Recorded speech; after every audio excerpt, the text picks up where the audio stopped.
तो हमारे पास लास्ट में अपन ने किया था एक बंद ऑर्गन पाइप।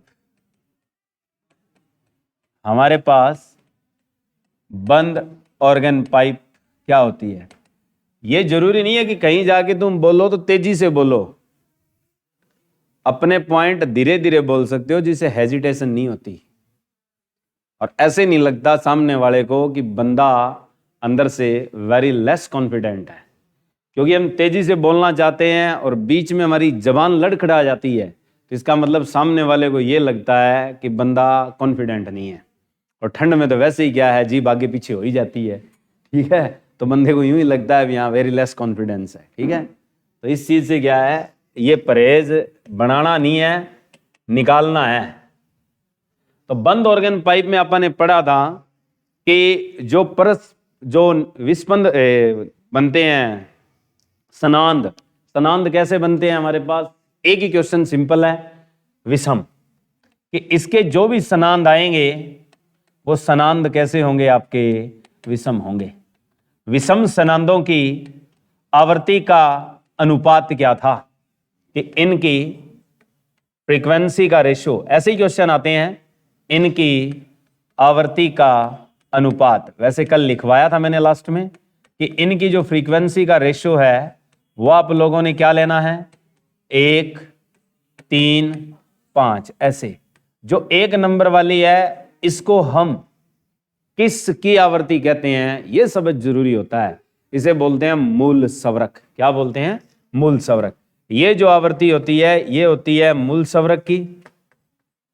आगे वाली जो आवर्ती होगी तो वो प्रथम अधिक सवरक की। इसे क्या नाम दिया जाएगा?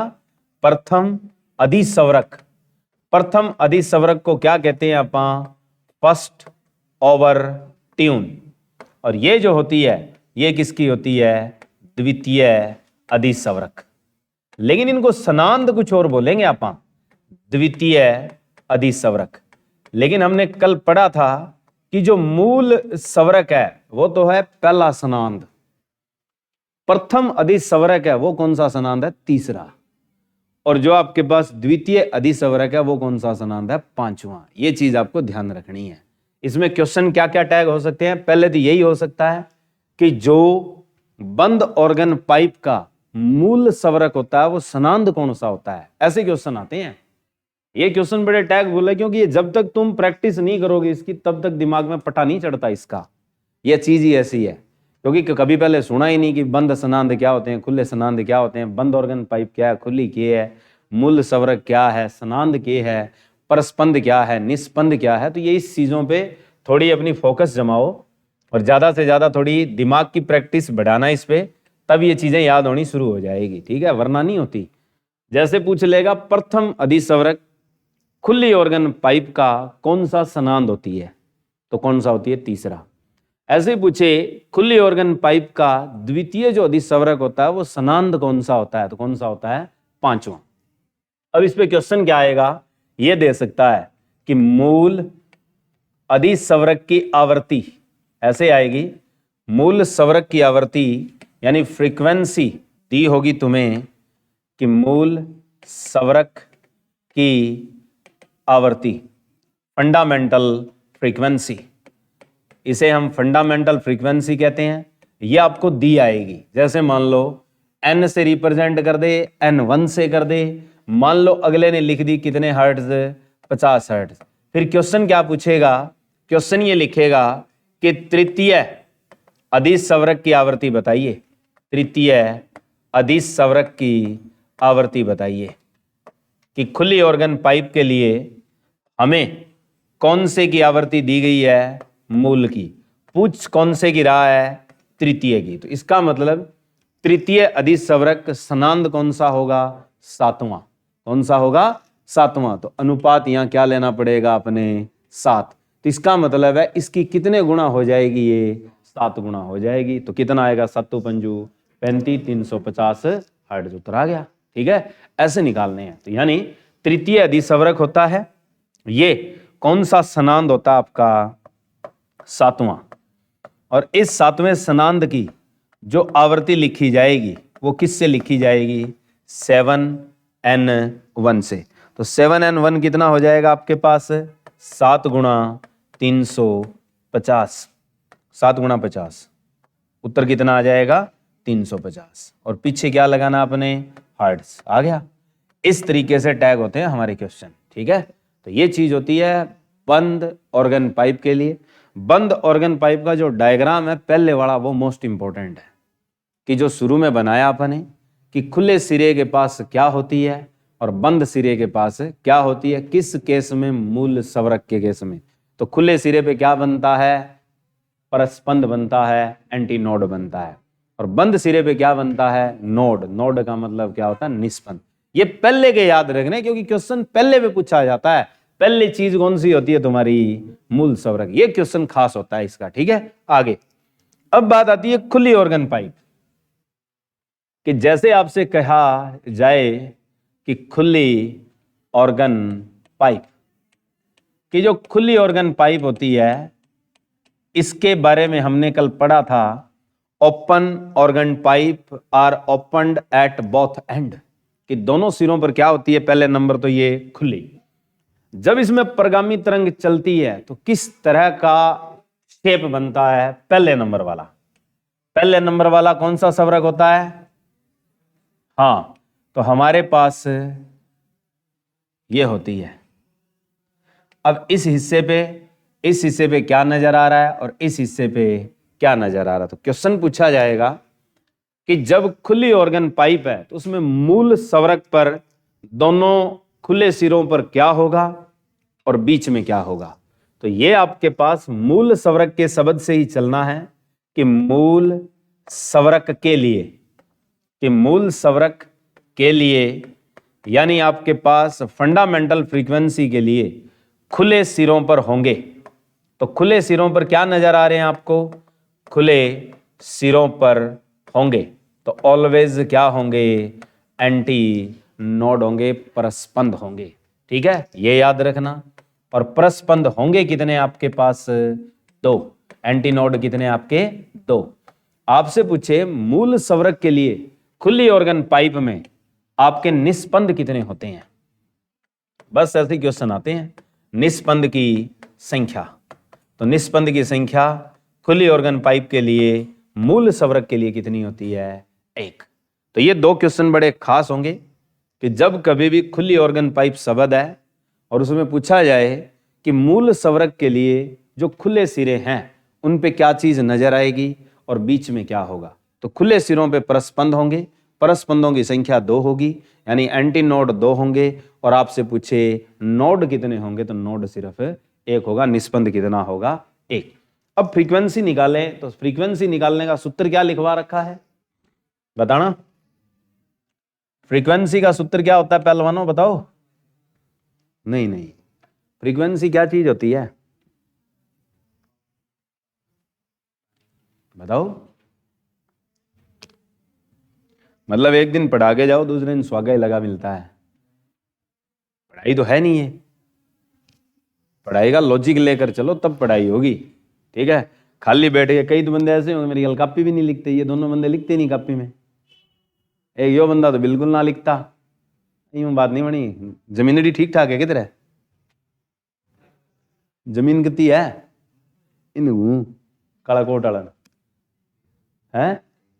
1 किलो है बावड़ा। नौकरी है कोई?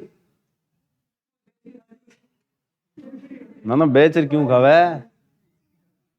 यूं सोच भी 1 किला जमीन है, मेल्ड डाला है, नौकरी है को नहीं, तो मेहनत करने से क्यों कतरा रहा है? डरने की कोई खेल नहीं है यहाँ, हिम्मत करके आगे आ। ना तो कोई AK-47 ले खड़ा है भी तू बोलेगा गोली मार दी जाएगी, ठीक है, सब बराबर ही हो। यहाँ कौन सा आगे और कौन सा पीछे है? यहाँ ये तो है नहीं कि मत्थे पे देख के पढ़ाया जाता है कि इसके पास जमीन कम और उसके पास ज्यादा है, या इसके घर में नौकरी नहीं है और उसके घर में नौकरी है। ये करके नहीं पढ़ाया जाता। पढ़ाया तो इसलिए जाता है कि सभी पे फोकस रहे और सभी क्या एक जैसा सीखें, ठीक है, क्योंकि कंपटीशन करना है तुमने। कंपटीशन तभी कर पाओगे जब इस बेंच पे बैठ के इस चीज का अध्ययन करोगे, वरना कोई फायदा नहीं है। फायदे का मतलब है कोई वैल्यू नहीं है तुम्हारी, जीरो रहेंगे हम हमेशा। उस जीरो से ऊपर आने के लिए क्या है, तुमने ये कापियां काली करनी पड़ेगी। हम अंदर से काले हुए पड़े हैं, वो देख रहे हैं, अंदर से काला नहीं होना, कापियों को काला करना है, ठीक है, अंदर से तो काले सारे हुए पड़े हैं, अंदर वाली मेल थोड़ी धुलती है वेगी से, ठीक है। तो कापी काली कर ले, बहुत बढ़िया रहेगा और जिंदगी में सक्सेस भी होगा। अभी तो उम्र ही क्या है तेरी, अब यहां बैठे हैं, सबकी उम्र क्या है, 1-2 को छोड़ के उम्र तो कुछ भी नहीं है, ठीक है। 20, 21, 22, 23 लास्ट होंगे कोई, इससे ऊपर नहीं है किसी की। तो ये उम्र है, तो यानी अपने ख्वाब पैदा करो तो ही ख्वाब बनेंगे, और ख्वाब बनेंगे उन्हें पूरा करने के लिए जोर बहुत लगता है। अब जैसे थ्रेसर से कणक निकालते हैं, तूड़ी निकलती है, तो थ्रेसर को जोर बहुत आता है, थ्रेसर को जोर नहीं आता, ट्रैक्टर को जोर आता है, ठीक है। थ्रेसर तो गाड़ के खड़ा हो जाएगा, ट्रैक्टर बंद हो लेगा, ठीक है। तो इसलिए जोर इंजन को आता है ना, तो तुम्हारा इंजन है, तुम्हारा दिमाग, उसको जोर दो तब बात बनेगी, ठीक है। कोशिश करो, कोशिश करोगे तो ही बात बननी है, वरना छुट्टी है हमारी, हम नील हैं। यूं मान के चलो कि हम जीरो हैं, हर दिन यही सोच के चलो कि मैं जीरो पे हूं, मुझे कुछ सीखना आज, तो तुम सक्सेस हो। और अगर यूं सोच लो ना, ओहो ओ कराओ तुम नावे, ठीक है, तो इसका मतलब स्वागत लग रहा है। हर दिन यही बना के चलो। अगर कंपटीशन की जो भी बंदा तैयारी करता है, वो हर दिन एक ही बात सोचे कि मुझे कुछ नहीं आता, मुझे आज ये सीखना है। तो जिस चीज को तुम डेली रूटीन में सीखते जाओगे, इसका मतलब बादशाह हो जाओगे एक दिन। यही होती है कहानी। चलो, तो हमारे पास सबसे पहले मूल सवरक की आवर्ती निकालनी है, मूल सवरक की आवर्ती, क्योंकि तैयारी वो भी करता है जिसके पास पैसे हैं, तैयारी वो भी करता है जिसके पास पैसे नहीं है। ये जरूरी नहीं है कि मत्थे की लकीर किसकी लिखी हुई है कि जिसको नौकरी मिलनी है, ठीक है। क्या पता पैसे वाला रह जाए और बिना पैसे वाला लग जाए, ठीक है। तो ये तैयारी पे फर्क है। 12th फेल जैसी मूवी देखा करो, थोड़ा मोटिवेशन मिले। तुम देखते हो एनिमल जैसी, ठीक है, जानवर तो घर में खड़े हैं हमारे, उनको देख लो, ठीक है। ज्यादा कुत्ते देखने हैं तो शमशान भूमि वाली साइड चक्कर काटे आया करो, ठीक है, अड्डखोड़े में चक्कर काटे आया करो, उस साइड मिलते हैं, ठीक है। तो मूल सवरक की क्या है आवर्ती, मूल सवरक की जो आवर्ती है, फ्रीक्वेंसी निकालने का सूत्र बताया था तुम्हें कि वेग और बटे होती है तरंग दैर्घ्य, इसको ना भूलो। अब पीछे आओ, अब पीछे वाले डायग्राम में इस पाइप की लंबाई हम कितनी लेते आए हैं, L। अब ये जो तरंग दैर्घ्य का हिस्सा है, ये है निस्पंद और ये क्या है, परस्पंद। तो इतनी दूरी कितनी होती है, λ/2, और ये भी दूरी कितनी है, λ/2। तो दोनों को जोड़ दें तो कितनी बन जाएगी आपके पास, 2λ/2। मतलब सिर्फ क्या रहेगी आपकी, लैम्डा। तो यानी लेंथ जो है वो किसके बराबर आएगी, 2λ/ कितनी होगी, 2, ठीक है। मतलब एक ही होगी, ठीक है। तो मतलब क्या बना, आप जैसे ही आवर्ती लिखोगे तो यही आ गई, v/ कितनी, लैम्डा, ठीक है। ये क्या आ गई इसकी आवर्ती, तो कितने नंबर की है, 1 नंबर। इसको आप किससे रिप्रेजेंट कर सकते हो, n1। अब जैसे ही n2 निकालोगे तो आपने क्या याद रखना है, n2 निकालोगे तो 2 टाइम n1 आएगी, याद करो। n3 निकालोगे तो कितनी आएगी, 3 टाइम n1 आएगी। और अगर n4 निकालोगे तो कितनी आएगी, 4 टाइम n1 आएगी। यानी एक एक बढ़ती जाएगी, यानी n1 की गुणा होती जाएगी। मतलब ये जो आवर्ती आई है, ये कौन सी आई है, मूल सवरक। मूल सवरक को आप लोग कौन सा सनांद कहते हो, प्रथम। अब ये तो हो गया प्रथम सनांद। ये कौन सा सवरक हो गया आपके पास, प्रथम। कौन सा है, प्रथम अधिसवरक होता है। अब प्रथम अधिसवरक की आवर्ती के आगे क्या लगा हुआ है, दुआ। दुआ लगा हुआ है, तो सनांद कौन सा होगा, दूसरा। कौन सा होगा, दूसरा। तो ये सनांद कौन सा हो गया, दूसरा, यानी सेकंड ओवरट्यून है। आगे कौन सा सनांद हो गया, तीसरा। आगे कौन सा हो गया, चौथा। तो इसका मतलब समझ गए कि अगर आप खुली ऑर्गन पाइप लेते हो तो सनांद कैसे बनते हैं, एक्का भी है, दुआ भी है, तिया भी है, चौका भी है। तो यानी सम भी हैं और विषम भी हैं। तो यानी खुली ऑर्गन पाइप में यही वर्ड बनता है कि खुली ऑर्गन पाइप, कि जो खुली ऑर्गन पाइप होती है के सनांद होते हैं, कि खुली ऑर्गन पाइप के जो सनांद होते हैं वो एक ही शब्द में लिखे जाते हैं कि वो आपके कैसे होते हैं, सम और विषम दोनों होते हैं। कि सम और क्या होते हैं, विषम। और आपसे पूछ लिया जाए कि जो इनकी आवर्ती का अनुपात होता है वो भी कैसा होगा, सम और विषम। अनुपात लिखोगे तो कैसे लिखोगे, 1 का 2 तिया, यही तो आएगा। तो अनुपात होता है आवर्तियों का 1:2:3 क्या लिखेंगे आप, 4। हो गया। तो अब कभी भी जो इसमें प्रथम सवरक है वो कौन सा सनांद है, पहला, सॉरी दूसरा, ठीक है। दूसरा अधिसवरक है तो उसका सनांद कौन सा है, तीसरा। यानी इसका मतलब है ये जो N1 N2 N3 और क्या आ रहा है, N4, ये सारे सनांद है। 1 का भी दिख रहा है, 2 भी दिख रहा है, 2 के साथ तिया है, तो सनांद क्या हो जाएंगे आपके, सम और क्या होंगे, विषम। अनुपात भी कैसा होगा, सम और कैसा होगा, विषम। तो 3 बातें पढ़ी है तुमने कि खुली डोरी की तरह या खुली डोरी की बांति या खींची हुई डोरी की बांति कौन सी ऑर्गन पाइप होती है, खुली ऑर्गन पाइप होती है, ठीक है। क्योंकि उसमें भी सनांद कैसे थे, सम और विषम, इसमें भी सनांद कैसे हैं, सम और विषम। तो इसलिए याद रखना है कि आपके पास तनी हुई डोरी या खींची हुई डोरी के समान कौन सी ऑर्गन पाइप के सनांद होते हैं, तो आपने उत्तर क्या याद रखना है, खुली ऑर्गन पाइप के होते हैं, ठीक है। ये हो गया कंप्लीट हमारा। इसके बाद आते हैं हमारे पास विस्पंद। एक होता है परस्पंद, एक होता है निस्पंद और एक होता है विस्पंद। विस्पंद को क्या कहा जाता है, बीट्स कहा जाता है, ठीक है। कि समान चाल और समान आवृत्ति की ध्वनि तरंगों में क्या आ जाए, परिवर्तन आ जाए, तीव्रता घटने और बढ़ने लगे, उनकी क्या है, चाल घटने और बढ़ने लग जाए, तो हमारे पास उनको क्या कहा जाता है, विस्पंद। तो क्या लिखोगे आप, दो समान आवृत्ति वाली ध्वनि तरंगों को किसी माध्यम में पैदा किया जाता है, समय बीतने के साथ, कि किसी भी माध्यम में 2 समान आवृत्ति वाली ध्वनि तरंगों को पैदा किया जाता है, प्रोड्यूस किया जाता है, same frequency sound in a medium with passing time. यानी समय बीतने के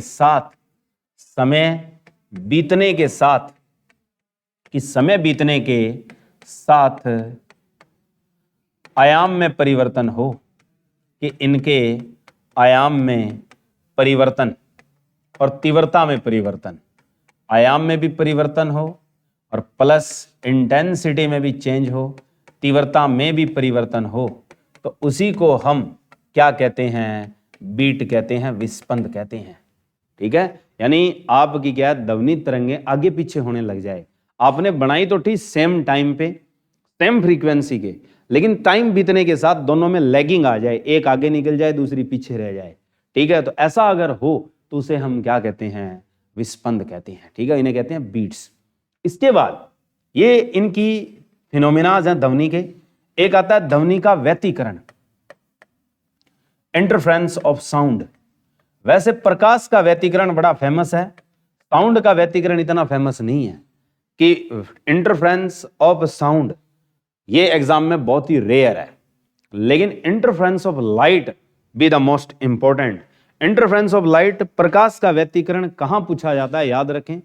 जैसे आप कपड़े धोते हैं और आप क्या डिटर्जेंट से जाग बनाते हैं, उस डिटर्जेंट के जाग जो बबल्स होते हैं, जो बबल्स बने हैं, बुलबुले जो बने हैं, उनमें क्या है, रंग बिरंगे क्या है, शेप नजर आती है, त्रियाले से नजर आते हैं रंगों के। तो ये जो रंग बनते हैं उन बबल्स के ऊपर, वो आपके पास प्रकाश की एक परिघटना है जिसका नाम क्या होता है, व्यतिकरण। व्यतिकरण से पैदा होते हैं। ऐसे ही आपने देखा होगा कि कहीं पानी पे आप तेल छिड़क दें तो उस पर भी क्या है, रंग दिखाई देते हैं हमें। तो तेल छिड़कने के बाद जो रंग नजर आते हैं वो प्रकाश की कौन सी घटना है, तो भी उत्तर आपने क्या याद रखना है, व्यतिकरण। तो इसे तो बोलते हैं साउंड इंटरफ्रेंस। अब साउंड इंटरफ्रेंस क्या चीज होती है बताते हैं। देखो साउंड इंटरफ्रेंस क्या है। साउंड इंटरफ्रेंस के शिकार एक ही होते हैं, चमगादड़। कि चमगादड़ जो है दिन के समय उड़ नहीं पाता, ध्वनि की कौन सी परिघटना के कारण।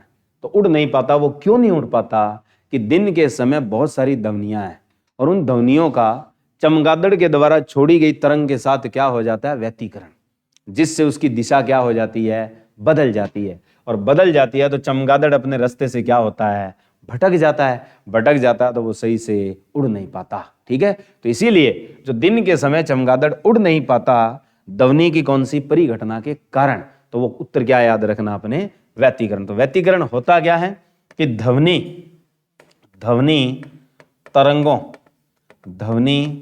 तरंगों का मिलना जिससे दोबारा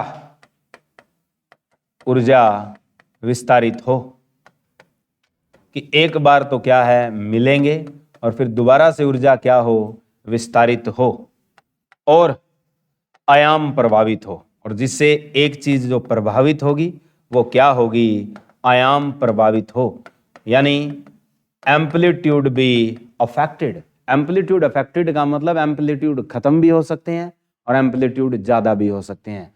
अब व्यतिकरण इसको क्या है, एक एम्पलीफायर की तरह भी प्रयोग किया जा सकता है। कि कैसे, क्योंकि व्यतिकरण दो होते हैं। एक व्यतिकरण जो होता है उसे बोलते हैं कंस्ट्रक्टिव हमारे पास क्या होता है, बढ़ने का काम करता है। दूसरा होता है डिस्ट्रक्टिव, एक होता है समांगी और दूसरा होता है विषमांगी। विषमांगी को ह्रासित भी बोलते हैं। तो आपके पास दो तरह के व्यतिकरण होते हैं। एक व्यतिकरण को आप लोगों ने लिखना है समांगी। समांगी व्यतिकरण क्या होता है, इसे बोलते हैं इंग्लिश में कंस्ट्रक्टिव।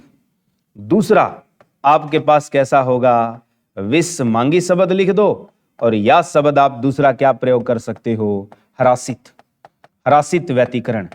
इसमें यही क्वेश्चन आता है कि कौन से व्यतिकरण में ध्वनि तरंगों के मिलने से किसी माध्यम में आयाम बढ़ जाते हैं।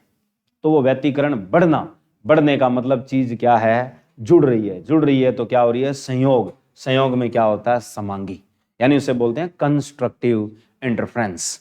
ठीक है, दूसरा क्या है, ह्रास होना, खत्म का मतलब वैल्यू क्या हो जाना, जीरो, कि जहां आयाम ही खत्म हो जाए मिलने के बाद ध्वनि तरंगों के, वो आपके पास व्यतिकरण क्या कहलाता है, ह्रासित, या उसे क्या बोलते हैं, विषमांगी। तो दो ही आते हैं, दोनों क्वेश्चन लिखो आप कि ध्वनि तरंगों ऐसे देता है कि ध्वनि तरंगों के व्यतिकरण से आयाम बढ़े तो क्या कहलाता है। अगर व्यतिकरण से आयाम बढ़े तो कहलाता है, तो इसे क्या कहते हैं आप, समांगी व्यतिकरण, कंस्ट्रक्टिव इंटरफ्रेंस। इसका नाम क्या होता है, कंस्ट्रक्टिव इंटरफ्रेंस। तो कंस्ट्रक्टिव इंटरफ्रेंस का मतलब होता है कि जैसे दो ध्वनि तरंगें आ रही थी एक ही माध्यम में, कि ये ध्वनि तरंग पहली चल रही थी और ये ध्वनि तरंग क्या है, दूसरी चल रही थी। तो यानी परिणाम क्या हुआ, इन दोनों से मिलकर एक नई ध्वनि तरंग पैदा हुई और जिसके आयाम में क्या है, इन दोनों का जोड़ मिला, यानी जो आयाम आया है वो इससे क्या आया है, बढ़कर आया है। तो इसका मतलब दोनों की औसत आई है, तो आयाम बढ़े हुए मिले। आयाम जब बढ़े हुए मिले तो उसे कौन सा व्यतिकरण कहते हैं आप, कंस्ट्रक्टिव। आयाम खत्म नहीं हुए, ध्वनि वैसी की वैसी है, वैल्यू बढ़ गई किससे, नीचे वाली से, और दोनों की क्या आ गई, एवरेज आ गई। तो इसे हम कौन सा व्यतिकरण कहते हैं, इंटरफ्रेंस, कंस्ट्रक्टिव। ठीक है, दूसरा होता है कि इसका मतलब ये होता है कि एक ध्वनि तरंग ये थी और दूसरी ध्वनि तरंग ये है। इसका मतलब तो था कि कंस्ट्रक्टिव इंटरफ्रेंस का मतलब क्या होता है, स्ट्रिंग के साथ स्ट्रिंग हो और गर्त के साथ क्या हो, गर्त। ऐसे आता है कि जब ध्वनि तरंगों का गर्त के साथ मिल जाए तो क्या कहलाता है, और स्ट्रिंग अगर स्ट्रिंग के साथ मिल जाए तो क्या कहलाता है। यानी स्ट्रिंग और स्ट्रिंग मिले तो भी कंस्ट्रक्टिव, गर्त और गर्त मिले तो क्या है, कंस्ट्रक्टिव। लेकिन अगर स्ट्रिंग के साथ क्या चीज आ जाए, गर्त, और आपके पास गर्त के साथ उल्टा वह शब्द क्या लिख दो, स्ट्रिंग और गर्त एक दूसरे के विपरीत हों ध्वनि तरंगों में, तो आपके पास व्यतिकरण क्या कहलाता है। तो आपके पास कौन सी व्यतिकरण हो जाएगी, ये ह्रासित। कौन सी हो जाएगी, ह्रासित। इसे बोलते हैं डिस्ट्रक्टिव। डिस्ट्रक्टिव में आयाम क्या हो जाएंगे, या तो न्यून, आयाम जो हैं वो न्यून हो जाएंगे, और या आपके पास बिल्कुल क्या हो जाएंगे, जीरो। तो आपसे यही क्वेश्चन किया जाता है कि जब व्यतिकरण होता है ध्वनि तरंगों का, तो श्रृंग से श्रृंग मिले, गरत से गरत मिले तो क्या होगा। तो होता है कौन सा, कंस्ट्रक्टिव समांगी, आयाम बढ़ते हैं। लेकिन अगर पूछे श्रृंग के विपरीत कौन सा बैठा हो, गरत, या गरत के विपरीत क्या बैठा हो, श्रृंग, तो व्यतिकरण कौन सा है, तो आपने शब्द क्या याद रखना है, ह्रासित, या उत्तर लिखो विसमांगी। इंग्लिश में क्या बोलते हैं इसे, डिस्ट्रक्टिव। क्या बोलते हैं, डिस्ट्रक्टिव कहते हैं इसे। ऐसे क्वेश्चन आते हैं। ये सेम चीज प्रकाश के लिए होती है अभी, डिस्ट्रक्टिव, डिस्ट्रक्टिव इंटरफ्रेंस, ऐसी चीजें आपसे पूछी जाती है। क्वेश्चन क्या टैग करता है कि कौन से व्यतिकरण में आयाम न्यून या शून्य हो जाते हैं, तो कौन से में हो जाते हैं, इस ह्रासित में या विसमांगी में क्या हो जाते हैं, शून्य। या पूछे कि कौन से व्यतिकरण में आयाम बढ़े हुए मिलते हैं, तो बढ़े हुए किस में मिलते हैं आपको, समांगी, या इंग्लिश में बोले तो क्या लिखोगे, कंस्ट्रक्टिव। ठीक है, ये दो शब्द अच्छे से याद रखना। अब ध्वनि के लिए आता है कि डॉपलर प्रभाव। जैसे क्या है, आप लोग, ध्वनि का स्रोत है और आपकी ओर आ रहा है, तो उसकी आवृत्ति क्या होगी, और आपसे दूर जा रहा है तो आपकी आवृत्ति क्या होगी। जैसे मान लो क्या पौ पौ करती आ रही है हरियाणा रोडवेज, तो आपके पास आती जा रही है, तो उस हॉर्न की साउंड की आवृत्ति लगातार आपके कानों में क्या होती जा रही है, बढ़ती जा रही है, तो आभासी आवृत्ति क्या होगी, बढ़ेगी। ठीक है, और अगर वही हरियाणा रोडवेज दूसरी साइड जा रही है और तुम उल्टे खड़े हो, तो उसके पौ की आवाज तुमसे दूर जा रही है, तो क्या होती जा रही है, घटती जा रही है। यही बताना हमने, और कुछ नहीं है। तो डॉपलर प्रभाव क्या है, डॉपलर प्रभाव आपसे पूछे डॉपलर प्रभाव क्या बताता है, तो डॉपलर प्रभाव स्रोत व स्रोता के बीच, स्रोत व स्रोता के बीच आवृत्ति का संबंध दर्शाता है, कि आवृत्ति का संबंध दर्शाता है। इसी को हम क्या कहते हैं, डॉपलर प्रभाव। यानी it be relation of frequency between source and observer, कि जो सोर्स है वो तो है स्रोत, और श्रोता क्या होता है, जो ग्रहण कर रहा है, ऑब्जर्वर। तो दोनों के बीच ध्वनि की जो आवृत्ति, आभासी आवृत्ति है, उसका उल्लेख कौन सा प्रभाव करता है, डॉपलर प्रभाव। बस यही आता है एग्जाम में। फिर क्वेश्चन क्या टैग करता है कि मान लीजिए आपके पास ये तो है सोर्स और ये है ऑब्जर्वर। वो कहता है कि सोर्स तो है रेस्ट पे और ऑब्जर्वर चल रहा है किसकी ओर, सोर्स की ओर। तो बताइए आभासी आवृत्ति पर क्या प्रभाव पड़ेगा, तो बढ़ेगी, क्योंकि सोर्स तो वहीं खड़ा है। मान लो डीजे बज रहा है ब्याह में, ठीक है, और तुम अपनी डाणी से चले, तो तुम्हें डायरेक्शन का पता चल गया, भाई फलानती जगह ब्याह है। ठीक है, अंदाजा किससे लगाया तुमने, डीजे से। ठीक है, और देख के लगाएंगे, सुन के लगाया ना, अब देख के लगाएंगे, और धुंध आ रही है तो धुंध में टेंट तो दिखेगा नहीं। ठीक है, और टेंट कब दिखता है, जब साफ मौसम हो। ठीक है, अब सर्दियों में तुमने अंदाजा किससे लगाया, डीजे की साउंड। अब जैसे जैसे तुम डाणी की तरफ बढ़ते जा रहे हो, तो डीजे की साउंड आपको क्या दे रही है, ज्यादा सुनाई दे रही है। तो जैसे जैसे इसके पास जाओगे तो उसकी आवृत्ति कैसी महसूस होगी आपको, ज्यादा। तो आभासी आवृत्ति कैसी हो जाएगी, बड़ी हुई होगी। कैसी होगी, आभासी आवृत्ति बढ़ेगी। अब मान लो आपने खा पी लिया और टेंट से बाहर निकल गए, ठीक है, अब वापिस कहां जा रहे हो, अपने घर की ओर। तो डीजे तो वहीं बज रहा है, अब तुम कहां जा रहे हो, अपनी घर की ओर। तो अगर इससे दूर जाएं, यानी जो ऑब्जर्वर है वो इससे दूर जाए, प्रेक्षक या जो श्रोता है सुनने वाला, वो इस स्रोत से कहां जाए, दूर जाए, तो वो आभासी आवृत्ति कैसी होगी, पहले तो की तरफ आ रहे थे तो क्या होगी, बढ़ेगी, और अब दूर जाओगे तो क्या होगी, घटेगी। ठीक है, तो की ओर आने पर बढ़ती है, से दूर जाने पर घटती है। दो पक्के हो गए। कब, जब स्रोत तो वहीं खड़ा है और चल फिर कौन रहा आपका, ऑब्जर्वर यानी प्रेक्षक या ये आपका है जो श्रोता, ठीक है, ये है ऑब्जर्वर, ये जो श्रोता है, लिसनर जो है, ये आपका आगे पीछे हो रहा है। अब मान लो लिसनर को यहीं छोड़ दो, अब आ गया ट्रैक्टर डेक, ठीक है, खेत में बांध कर रहा है, ठीक है, तुम एक तोरे पे खड़े हो, ट्रैक्टर क्या घूम के जाता है तो आवाज कम होती जाती है डेक की, और तुम्हारे पास आता तो डेक की आवाज क्या हो जाती है, ज्यादा। तो ये कहानी किस पे आई कि सोर्स चल रहा है, सोर्स क्या कर रहा है, चल रहा है, स्रोत जो है वो चल रहा है, लेकिन प्रेक्षक क्या है, खड़ा है। प्रेक्षक कहां पे है, अब रेस्ट पे, कि जो ऑब्जर्वर है, श्रोता है, इसको आप क्या ले लें, रेस्ट पर। तो यही कहानी यहां होगी, जब ये इसकी तरफ आएगा तो अब इस आभासी आवृत्ति क्या होगी, बढ़ेगी, और जब इससे दूर जाएगा तो आभासी आवृत्ति क्या होगी, घटेगी। खेल खत्म। तो दो तो हो गए कि दोनों में से एक रुक जाए और एक क्या कर जाए, चलने लग जाए, ठीक है। तो की तरफ आएंगे तो बढ़ती है, दूर जाएंगे तो घटती है। अब दोनों ही आपस में एक दूसरे की तरफ आए और एक दूसरे से दूर जाएं, तो यही खेल सेम होगा। मान लीजिए कि आपके पास जो स्रोत है, सोर्स है, और दूसरा क्या है, ऑब्जर्वर, ये अगर एक दूसरे की तरफ आते हैं, एक दूसरे की तरफ बढ़ते हैं, तो आभासी आवृत्ति हमेशा क्या होगी, बढ़ेगी, और जब एक दूसरे से दूर जाएं तो आभासी आवृत्ति हमेशा क्या होगी, घटेगी। बात खत्म, ठीक है। यही होता है डॉपलर प्रभाव।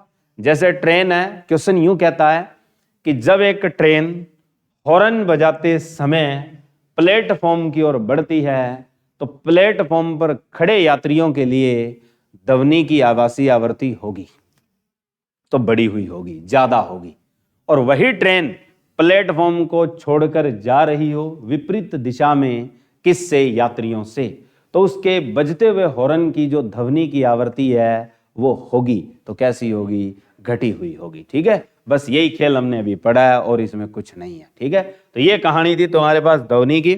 यूं तो बहुत सारी चीजें हैं इसमें, डॉपलर इफेक्ट निकालने के तरीके भी होते हैं, वो हमने नहीं पढ़ने, ठीक है। आपने को इतना याद रखना है लो लेवल का कि डॉपलर क्राइटेरिया है क्या, ठीक है। अब बात आती है नेक्स्ट चैप्टर। तो ध्वनि आपका कंप्लीट हो गया अभी, कि जो साउंड है वो आपके पास पूरी तरह से कंप्लीट है। साउंड चैप्टर कंप्लीट हो गया। करवाने को तो मैं क्या दो चार बातें शुरुआत की बता के तुम्हें यूं टपका देता कि चलो क्या फर्क पड़ता है, लेकिन मुझे पता है कि अगर एग्जाम में ये खुली ऑर्गन पाइप, बंद ऑर्गन पाइप, विस्पंद और अगर डॉपलर इफेक्ट पूछ ले तो जवाब क्या दोगे, ठीक है। इसलिए लिखे उड़े हैं तो थोड़े बहुत पढ़ के जाओगे तो याद रहेंगे। इसके बाद आता है हमारे पास तरंग के ऊपर काम करने वाली चीज क्या है, प्रकाश। क्योंकि जब हम तरंग पढ़ रहे हैं तो तरंग का पहला रूप तो हमने पढ़ा साउंड, इसके लगते ही हमें पढ़ना पड़ता है किसको, प्रकाश। क्योंकि तुम्हें पता है अगर कोई पूछ ले कि प्रकाश क्या है तो क्या जवाब दोगे, प्रकाश क्या है,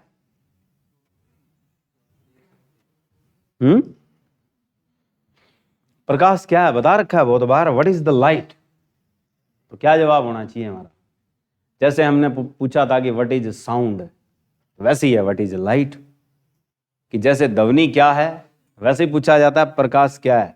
तो प्रकाश भी क्या है, ऊर्जा का रूप जो हमें देखने के प्रति संवेदन करता है, कि it is form of energy which sensible to seen by our naked eyes, कि हमें नंगी आंखों से देखने के लिए संवेदना जो प्रदान करता है वो ऊर्जा का रूप क्या कहलाता है, प्रकाश। तो प्रकाश क्या है, ऊर्जा का रूप। ये एक ऊर्जा का रूप है जो नंगी आंख से देखने के लिए, जो हमें नंगी आंख से देखने के लिए संवेदना प्रदान करता है, कि जो हमें नंगी आंख से देखने के लिए संवेदनशील बनाता है, तो उसे हम क्या कहते हैं, लाइट कहते हैं, उसे हम प्रकाश कहते हैं, ठीक है। तो ये एक ऊर्जा का रूप है। जैसे ध्वनि भी ऊर्जा का रूप थी वैसे प्रकाश भी ऊर्जा का रूप है। ध्वनि हमें संवेदना किसके प्रति देता है, सुनने के प्रति। ये हमें संवेदना कौन सी देता है, देखने के प्रति, ठीक है। इसलिए हमारे पास जब प्रकाश को पढ़ा जाता है तो प्रकाश को क्या है, नंबर एक चमकीले कण किसने कहा, तो प्रकाश को चमकीले कण कहा, पहले किसने कहा, और तरंग कहा तो सबसे पहले किसने कहा। दोनों बातें आपने पढ़ रखी है कि कण के बारे में अगर कोई उल्लेख करता है तो इनको क्या कहा जाता है, कॉर्पस्क्यूल्स कहा जाता है, शाइनिंग कॉर्पस्क्यूल, चमकशील कण। ये बात किस बंदे ने बोली थी, आइजैक न्यूटन ने कही थी, याद रखो। और दूसरे नंबर पे आती है तरंग, सबसे पहले किसने कहा था, ये मैंने लिखवाया था तुम्हें। तो तरंग के बारे में जो उल्लेख करता है पहले नंबर, वो कौन करता है, हाइजन करता है। कौन करता है, हाइजन। तो इसीलिए कण की जो सैद्धांतिकी की शुरुआत की है वो न्यूटन ने करी है, और तरंग की सैद्धांतिकी की शुरुआत की है तो वो किसने करी है, हाइजन ने। ये दोनों क्वेश्चन बड़े इंपॉर्टेंट है। क्वेश्चन आता है कि प्रकाश या सूर्य के प्रकाश को चमकशील कणों का दर्जा किसने दिया, यानी शाइनिंग और sparking corpuscles is invented for sunlight particle which is only be Newton. वो कौन था आपके पास, आइजैक न्यूटन। और वेव होने का दर्जा देने वाला पहला बंदा कौन था आपके पास, हाइजन। अब बात आती है कि प्रकाश, सबसे पहले जो चीज पढ़ी जाती है तो वो सबसे पहले पढ़ी जाती है एक तो प्रकाश की चाल। ये याद रखना कि what is the speed of light. अब स्पीड ऑफ लाइट की बात करें तो अलग अलग मीडियम के हिसाब से होती है, अलग अलग माध्यम के हिसाब से होती है। जब सूर्य का प्रकाश आ रहा है तो क्या उसको किसी माध्यम की आवश्यकता होती है, नहीं। तो इसका मतलब जो सूर्य का प्रकाश है वो कैसी तरंगें आपकी, अयांत्रिक, नॉन मैकेनिकल। इसकी जो चाल है, सर्वाधिक शब्द आए, यानी सबसे ज्यादा कहां होती है, तो ये ध्वनि के उल्टा चलता है भाई। ध्वनि की सबसे कम कहां थी, निर्वात में, तो सबसे ज्यादा इसकी वही होगी, ठीक है। तो सर्वाधिक जो होती है वो वैक्यूम में होती है, निर्वात में, शून्यता में। कि जो प्रकाश की चाल शून्यता या वैक्यूम में ली जाती है वो आपके पास कितनी ली जाती है, 3 × 10⁸ मीटर प्रति सेकंड, ठीक है। ये हमारे पास क्या है, वेलोसिटी ऑफ लाइट है। इसके बाद हमारे पास क्वेश्चन आए कि वेलोसिटी ऑफ लाइट की डिस्कवरी किसने करी थी, यानी वेलोसिटी ऑफ लाइट को प्रूव किसने किया। डिस्कवरी तो नहीं कह सकते हम, इसे हम प्रूफ बोलेंगे कि मैथमेटिकली, गणितीय तौर पर इस प्रकाश की चाल का जो संशोधन किया है, करेक्शन जो की है, वो किस बंदे ने करी है, यानी it have to be invented in the form of correction by which philosopher, which scientist. कि ऐसा कौन सा दार्शनिक था जिसने सूर्य के प्रकाश की चाल का उल्लेख किया है, उसका संशोधन किया है, और कब किया था। तो जब बृहस्पति पर लगने वाला सूर्य ग्रहण था उसके दौरान उस बंदे ने प्रकाश की चाल की खोज की थी। अब सूरज बनाया किसने है, राम ने। तो राम में आ की मात्रा उसे ओ की कर दो, ठीक है। तो यानी आपके पास वो बंदा कौन था, आपके पास रोम, ठीक है। यानी आपके पास जो रोम है, इस बंदे ने क्या है, डिस्कवरी की थी किसकी, सनलाइट की, ठीक है। तो रोम है who discovered the speed of light. Ram ने बनाया है, तो राम से वर्ड लगा लो क्या, रोम, ठीक है। अब बात आती है हमारे पास कि जो अलग अलग माध्यम में होगी वो कैसे होगी। तो यानी different mediums have velocity of light, कि अलग अलग माध्यम में प्रकाश की चाल, अलग अलग माध्यम में प्रकाश की जो चाल होगी वो किस हिसाब से होगी। तो आपने यूं याद रखना है, ठोस में क्या होती है, सबसे कम। उसके बाद नंबर किसका आएगा, द्रव। द्रव से ज्यादा किस में होती है, गैस। और गैस से ज्यादा किस में होती है, निर्वात। ये प्रकाश की चाल का अलग अलग माध्यम में बढ़ता क्रम है। इसको हम कौन सा क्रम कहते हैं, इंक्रीजिंग ऑर्डर। तो आपसे पूछा जाए कि increasing order of sunlight speed क्या है, तो ये है। डिक्रीजिंग पूछे तो इसका क्या कर दो, उल्टा। उल्टा का मतलब घटता क्रम। अब आपसे पूछ ले कि ठोस में प्रकाश की चाल सबसे कम क्यों होती है,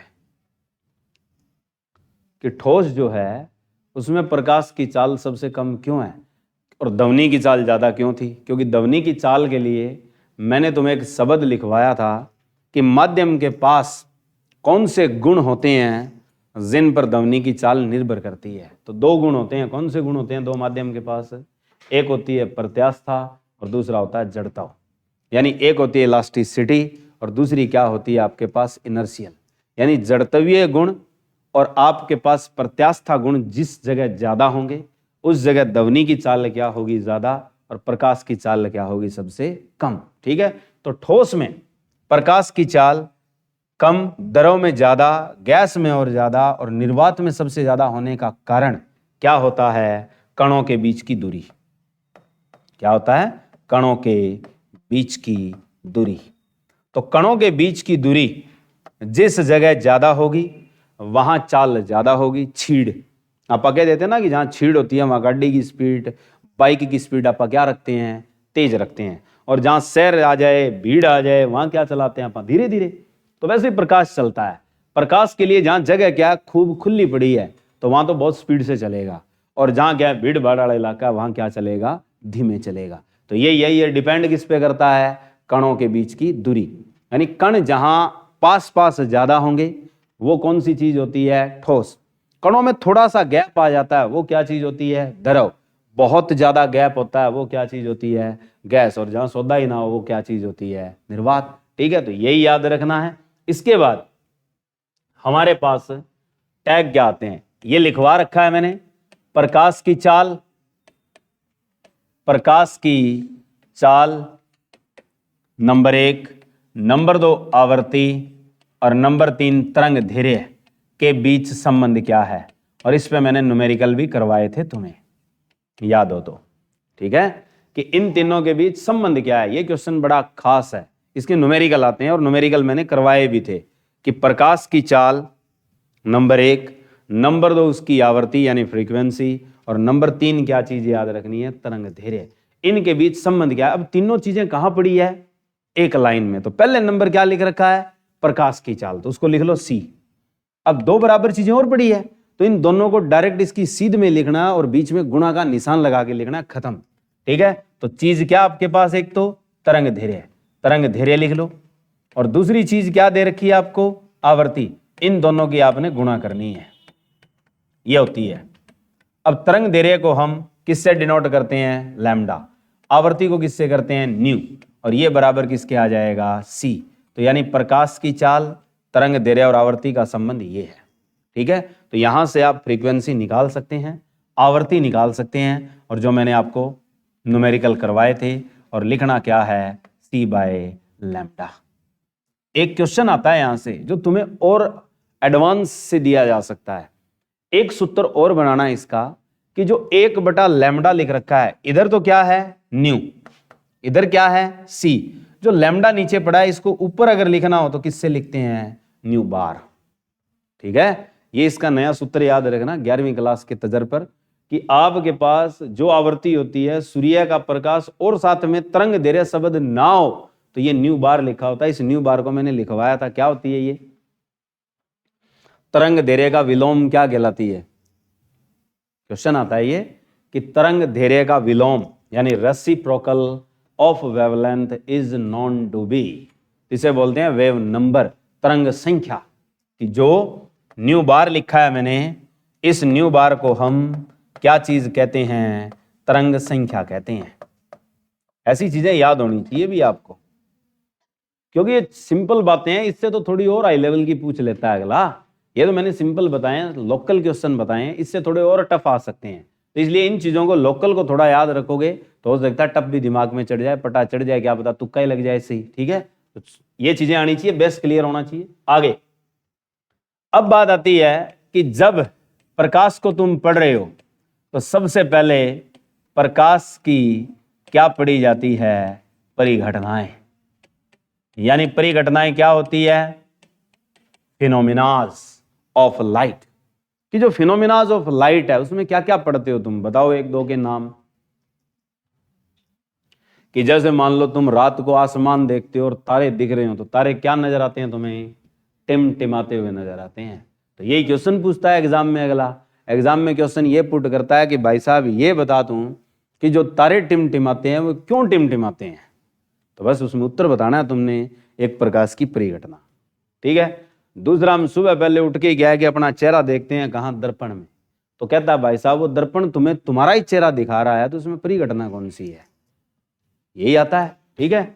दूसरा क्या है, जिस कमरे में तुम बैठे हो और ये प्रकाश है ये दीवारों पे पड़ रहा है और यहीं आ रहा है वापिस, तो इसके पीछे कौन सा राज है जिससे तुम्हें रोशनी मिल रही है। ठीक है, तो ये भी एक परिघटना है। ऐसे ही क्या है, हम लोग जब दोपहर में चलते हैं, गर्मियों के समय में, चाहे सर्दियों का समय हो और सूरज बिल्कुल सर के ऊपर हो, तो सड़क पे पानी नजर आता है। रेगिस्तान के क्या है, हर दरख्त के नीचे मृग को लू के समय पानी नजर आता है, ऊंट पे बैठे यात्री को पानी नजर आता है, ऊंट को भी पानी नजर आता है, जानवर बाकियों को भी पानी नजर आता है रेगिस्तान में। तो वो आपके पास परिघटना क्या है और उसे बोलते क्या है, ये सारे के सारे क्वेश्चन किसके हैं, प्रकाश की परिघटनाओं के हैं। ऐसे ही कि जब बारिश होगी, बारिश के बाद आप लोगों ने देखा होगा सूरज के विपरीत क्या चीज पैदा होती है, इंद्रधनुष, रेनबो बनता है। तो ये भी आपके पास एक परिघटना है। ऐसे ही आप लोगों ने क्या है कि प्रिज्म की परिघटना पढ़ी थी, जिसमें हमने श्वेत प्रकाश के कितने रंग बनाए थे, 7। ऐसे ही क्या है, उगता हुआ सूरज और ढलता हुआ सूरज लाल क्यों दिखाई देता है। ऐसे ही पूछा जाता है कि जो आजकल धुंध आ रही है, धुंध कैसी दिखती है तुम्हें, सफेद, fog be white seen why, कि जो फॉग का रंग है वो श्वेत ही क्यों होता है, ऐसे ही बादलों का रंग श्वेत क्यों होता है और आसमान का रंग नीला क्यों होता है। ये सारे के सारे जवाब किसके ऊपर टिके होते हैं, प्रकाश की परिघटना पर। ठीक है, तो इसमें परिघटनाएं कौन कौन सी होती है। नंबर 1, सबसे पहले जो हम पढ़ेंगे वो पढ़ेंगे अपवर्तन। अपवर्तन को इंग्लिश में बोलते हैं रिफ्रैक्शन, कि जो आपके पास अपवर्तन है ये आपके पास कौन सा फिनोमेना है, रिफ्रैक्शन। दूसरी चीज क्या है, परावर्तन। परावर्तन को हम क्या कहते हैं, रिफ्लेक्शन, कि एक रिफ्रैक्शन होता है, एक रिफ्लेक्शन होता है। ये 10वीं क्लास की एनसीईआरटी का चैप्टर खोलते ही पहले दूसरे पेज पे आ जाते हैं। ठीक है, उसके बाद नंबर 3 जो आप पढ़ते हो, एक पढ़ते हो TIR, टोटल इंटरनल रिफ्लेक्शन, पूर्ण आंतरिक परावर्तन। जिस इंटरनेट का आनंद ले रहे हो वो इसी पे काम करती है। आपसे पूछा जाता है कि जो पूर्ण आंतरिक परावर्तन के आधार पर जो इंटरनेट की सुविधाएं प्रदान की जाती है, तो उसमें किस वस्तु के द्वारा ये काम हो रहा है, ऐसे पूछा जाता है। ठीक है, तो इंटरनेट का आनंद तुम प्रकाशीय परिघटना पे लेते हो तो TIR है, और TIR होता किस में है, जिससे इंटरनेट दिया जाता है। क्या चीज होती है वो, क्या आपसे पूछ ले कि इंटरनेट जो आज आनंद ले रहे हो ऑप्टिकल फाइबर से ले रहे हो तुम, एंडोस्कोपी जितनी होती है सारी की सारी TIR पे होती है, और वो भी आपके पास क्या होती है, ऑप्टिकल फाइबर्स होते हैं। कि जो क्या है, डॉक्टर होता है जो ENT, ईयर नोज और थ्रोट वाला, वो क्या है, एक गन सी रखता है, एक ट्यूब सी रखता है जिसमें लट्टू सा जगता रहता है, और क्या है, नाक में, गले में, और वैसी चीज क्या पाइप के जरिए कहाँ जाती है, पेट में, और वैसे कान में। ठीक है, तो ये चीज चेकिंग करता है, तो उसमें एक साइड से प्रकाश जाता है, बाकी ट्यूब से प्रकाश वापिस आता है। तो वो आपकी परिघटना तो कौन सी है, TIR, और जो चीज प्रयोग कर रहा है वो क्या, ऑप्टिकल फाइबर। ठीक है, प्रकाशीय तंतु। नंबर 4 आपके पास आती है प्रकीर्णन, यानी स्कैटरिंग फिनोमेना। उसके बाद नंबर 5 आती है आपके पास विक्षेपण, जिसे आप क्या कहते हो, डिस्पर्जन। नंबर 6 आपके पास आती है विवर्तन, जिसे आप लोग क्या कह सकते हो, डाइफ्रैक्शन। डाइफ्रैक्शन क्या चीज होती है, अब इस डाइफ्रैक्शन को आप प्रैक्टिकली देख सकते हो। इस धुंध में अगर लाइट मारो बैटरी की, तो एक लाइट तो जा रही है सीधी और बाकी कुछ साइड में प्रकाश नजर आएगा। तो जो एक सीधी लाइट जा रही है उसके साथ जो साइड में प्रकाश नजर आ रहा है वो कैसी चीज आपकी, विवर्तन है। ठीक है, ऐसे ही नंबर 7 जो परिघटना देखने को मिलती है वो मिलती है आपको व्यतिकरण। व्यतिकरण, व्यतिकरण को हम कहते हैं इंटरफ्रेंस। इंटरफ्रेंस, और इंटरफ्रेंस के साथ जो आगे वाली घटना आती है नंबर 8, उसे कहते हैं ध्रुवीकरण। ध्रुवीकरण आज के टाइम सबसे ज्यादा चलती है, इंग्लिश में इसे बोलते हैं पोलराइजेशन, क्योंकि लाइट का पोलराइजेशन किए बगैर तुम 3D मूवी नहीं देख सकते। तो 3D मूवी देखने के लिए हम कौन सी परिघटना का यूज करते हैं? तो हम ध्रुवीकरण परिघटना का यूज करते हैं, पोलराइजेशन ऑफ लाइट का यूज करते हैं, जिसके लिए स्पेशल हमें गॉगल्स दिए जाते हैं, चश्मा दिए जाते हैं, जिससे तुम 3D मूवी देख सकते हो। ठीक है, तो ये फिनोमिना किसका होता है? पोलराइजेशन। ऐसी आकाश के अगर फोटो खींचने हो, आकाश में उड़ते वायुयान के बिल्कुल HD क्वालिटी के फोटो खींचने हो, या किसी पंछी पतंग के या बादलों के फोटो खींचने हो आसमान में, तो हम कैमरे के साथ किसका प्रयोग करते हैं? ये क्वेश्चन आता है सबसे ज्यादा। तो वो होते हैं पोलराइड्स। ठीक है, तो जो चश्मा बने होते हैं जिससे हम प्रकाश का ध्रुवीकरण करते हैं, उन्हें क्या कहा जाता है? पोलराइड्स कहा जाता है। देखा होगा जो एक क्या लंबी सी पाइप सी होती है और फिर फोटो खींचते हैं उससे, तो वो लंबी सी पाइप जो होती है वो क्या काम करती है? बाकी जो प्रकाश होता है इर्द गिर्द उस चीजों को हटा के और क्या करता है? उसे पोलराइज्ड करता है, जिससे उसकी तस्वीर क्या है? बिल्कुल साफ चकाचक आए। जैसे कई बार तुम इफेक्ट नहीं लगाते, फोटो खींचते हो, पीछे की चीज डल हो जाती है और फोटो तुम्हारी क्या है? क्वालिटी अड़ जाती है। तो उसमें थोड़ा बहुत विजन मिलता है, और बढ़िया विजन लेना हो तो क्या लगाना पड़ता है कैमरे के साथ? है पोलराइड्स। ठीक है, तो ये थी परिघटनाएं जो हमने पढ़नी है, बाकी करेंगे हम कल। ये लो आज के लिए इतना ही।